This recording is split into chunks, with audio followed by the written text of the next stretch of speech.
नमस्कार मित्रांनो, आपण आज सेवार्थ प्रणालीमधून पेमेंट फाईल ज्याला आपण टेक्स्ट फाईल म्हणतो ती कशा पद्धतीने डाउनलोड करायची व अपलोड कशी करायची आज आपण बघणार आहोत। सर्वप्रथम तर आपण सेवार्थ प्रणालीमध्ये असिस्टंट लॉगिनला यायचे।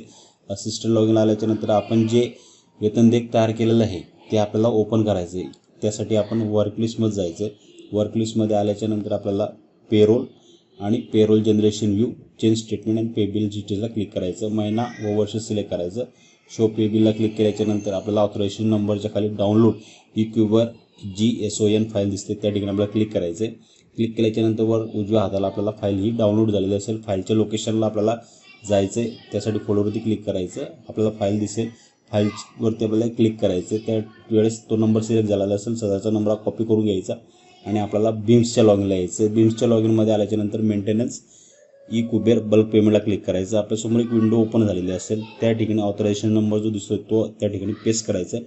टोटल नंबर ऑफ बेनिफिशरी जे बिल असतील तो आकडा आपल्याला टाकायचा आहे आणि त्या ठिकाणी खाली आपल्याला दिसते total net amount. Total net अमाऊंटमध्ये बिलाची जी काही नेट अमाऊंट असेल ती नेट अमाऊंट आपल्याला त्या ठिकाणी इन्सर्ट करायची।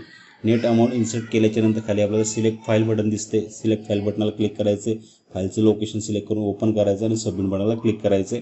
आपल्यासमोर मेसेज आला असेल, फाईल अपलोड सक्सेसफुली।